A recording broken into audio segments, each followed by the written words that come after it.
जय श्री राधे कृष्ण। आप सभी का आपके अपने YouTube चैनल पे बहुत बहुत स्वागत है। आइए आज आप सब सुनेंगे अधिक मास पुरुषोत्तम मास महात्म्य कथा में 16वें अध्याय की कथा। अब तक आपने 1 से लेकर के 15 अध्याय कथा को श्रवण किया।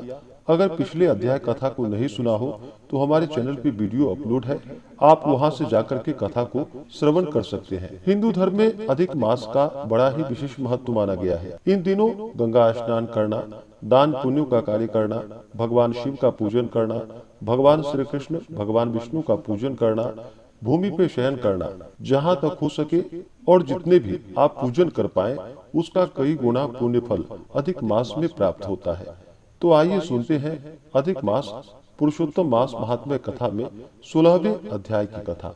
तो बोलिए प्रेम से भगवान विष्णु की जय, माता लक्ष्मी की जय, भगवान श्री कृष्ण की जय, पुरुषोत्तम भगवान की जय, सर्वदेवी देवता की जय। श्री नारायण बोले, हे महाप्राज्ञ, हे नारद, वाल्मीकि ऋषि ने जो परम अद्भुत चरित्र दृढ़ धनवा राजा से कहा, उस चरित्र को मैं कहता हूँ, आप सुनिए। वाल्मीकि ऋषि बोले कि हे दृढ़ धनवन, हे महाराज, हमारे वचन को सुनिए।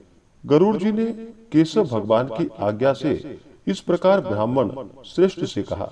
गरुड़ जी बोले कि हे द्विज श्रेष्ठ, तुमको 7 जन्म तक पुत्र का सुख नहीं है। यह जो वचन हरि भगवान ने कहा सो इस समय तुमको वैसा ही है। फिर भी कृपा से स्वामी की आज्ञा पाकर मैं तुमको पुत्र दूंगा। हे तपोधन, हमारे अंश से तुमको पुत्र होगा, जिस पुत्र से गौतमी के साथ तुम मनोरथ को प्राप्त करोगे। किंतु उस पुत्र से होने वाला दुख तुम दोनों को अवश्य होगा। हे द्विज शार्दूल, तुम धन्य हो जो तुम्हारी बुद्धि हरि भगवान में हुई। हरि भक्ति सकाम हो अथवा निष्काम हो, हरि भगवान को दोनों ही प्रिय है। मनुष्यों का शरीर जल से बुदबुद के समान क्षण में नाश होने वाला है। उसी शरीर को प्राप्त कर जो हृदय में हरि के चरणों का चिंतन करता है वह धन्य है। इस अत्यंत सुंदर संसार से तारने वाले हरि भगवान के अलावा दूसरा और कोई नहीं है। यह हरि भगवान की ही कृपा से मैंने तुमको पुत्र दिया है। मन में श्री हरि को धारण कर सुख पूर्वक विचारों और उदासीन भाव से संसार के सुखों को भोगो। वाल्मीकि ऋषि बोले, गौतमी और सुदेव दोनों स्त्री पुरुष के देखते देखते उत्तम वर को देकर उसी समय गरुड़ पर सवार होकर भगवान हरि शीघ्र ही वैकुंठ को चले गए।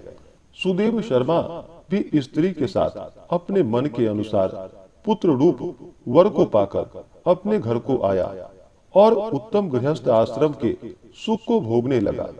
कुछ समय बीतने के बाद गौतमी को गर्भ रहा और 10वें महीने प्राप्त होने पर गर्भ पूर्ण हुआ। प्रसूति काल आने पर गौतमी ने उत्तम पुत्र पैदा किए और पुत्र के होने पर सुदेव शर्मा बहुत प्रसन्न हुआ।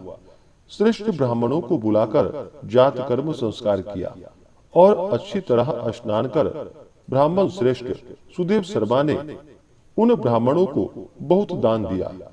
ब्राह्मण और स्वजनों के साथ बुद्धिमान सुदेव शर्मा ने नामकरण संस्कार किया। कृपालु गरुड़ जी की कृपा से यह पुत्र हुआ था। शरतकालीन चंद्रमा के समान उदय को प्राप्त तेजस्वी यह शुक के सदृश है।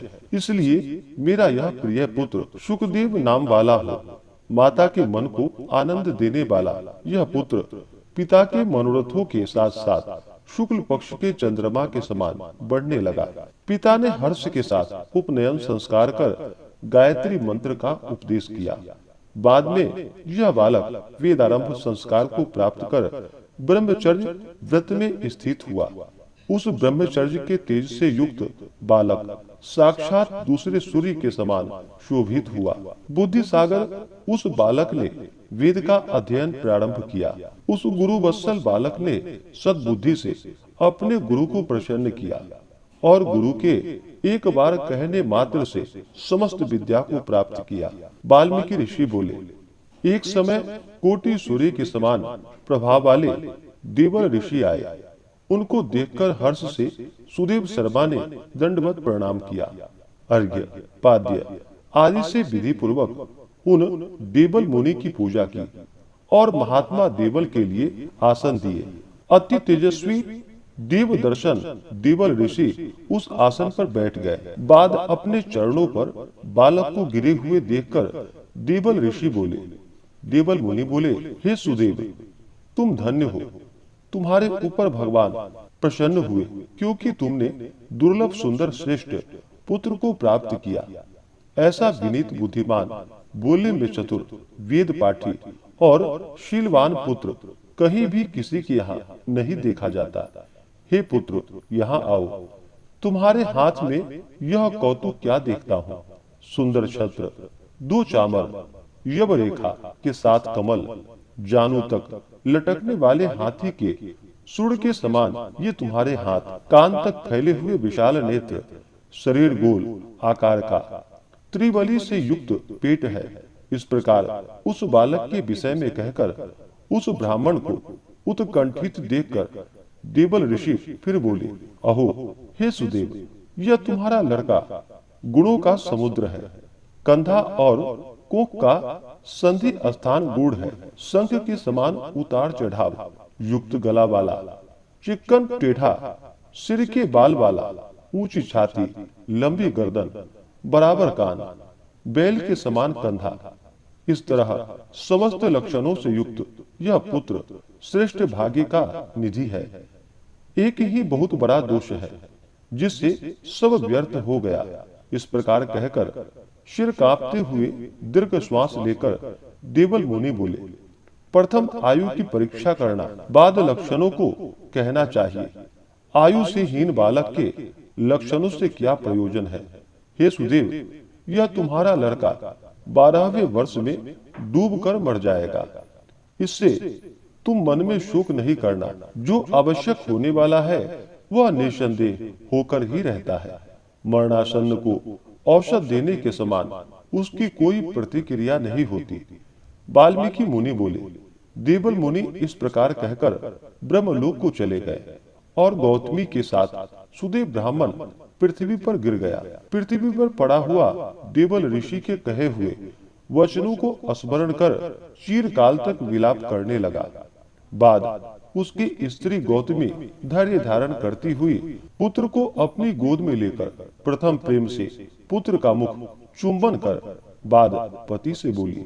गौतमी बोली कि हे द्विजराज, होने वाली वस्तु में भय नहीं करनी चाहिए। जो नहीं होने वाला है वह कभी नहीं होगा, और जो होने वाला है वह होकर ही रहेगा। क्या राजा नल, रामचंद्र और युधिष्ठिर दुख को प्राप्त नहीं हुए? राजा बलि भी बंधन को प्राप्त हुआ, यादव नाश को प्राप्त हुए, हिरण्याक्ष कठिन वध को प्राप्त हुआ, वृतासुर भी मृत्यु को प्राप्त हुआ, सहस्त्रार्जुन का सिर काटा गया, रावण के भी उसी तरह सिर काटे गए। हे मुने, भगवान रामचंद्र भी वन में जानकी के विरह को प्राप्त हुए। राजर्षि परीक्षित भी ब्राह्मण से मृत्यु को प्राप्त हुए। हे मुनीश्वर, इस प्रकार जो होने वाला है वह अवश्य होता है। इसलिए हे नाथ, उठिए और सनातन हरि भगवान का भजन करिए, जो समस्त जीवों के रक्षक है और मोक्ष पद को देने वाले हैं। वाल्मीकि ऋषि बोले। इस प्रकार सुदेव शर्मा ने अपनी स्त्री गौतमी के वचन को सुनकर स्वस्थ हो हृदय में हरि भगवान के चरणों का ध्यान कर पुत्र से होने वाले शोक को जल्दी से त्याग दिया। इस प्रकार से श्री बृहन्नारदीय पुराणे पुरुषोत्तम मास महात्म्य कथा में 16वें अध्याय की कथा पूर्ण हुई। तो बोलिए प्रेम से भगवान विष्णु की जय, माता लक्ष्मी की जय, भगवान श्री कृष्ण की जय, सर्वदेवी देवता की जय। इसके आगे की कथा जो कि आप अगले अध्याय में सुनेंगे।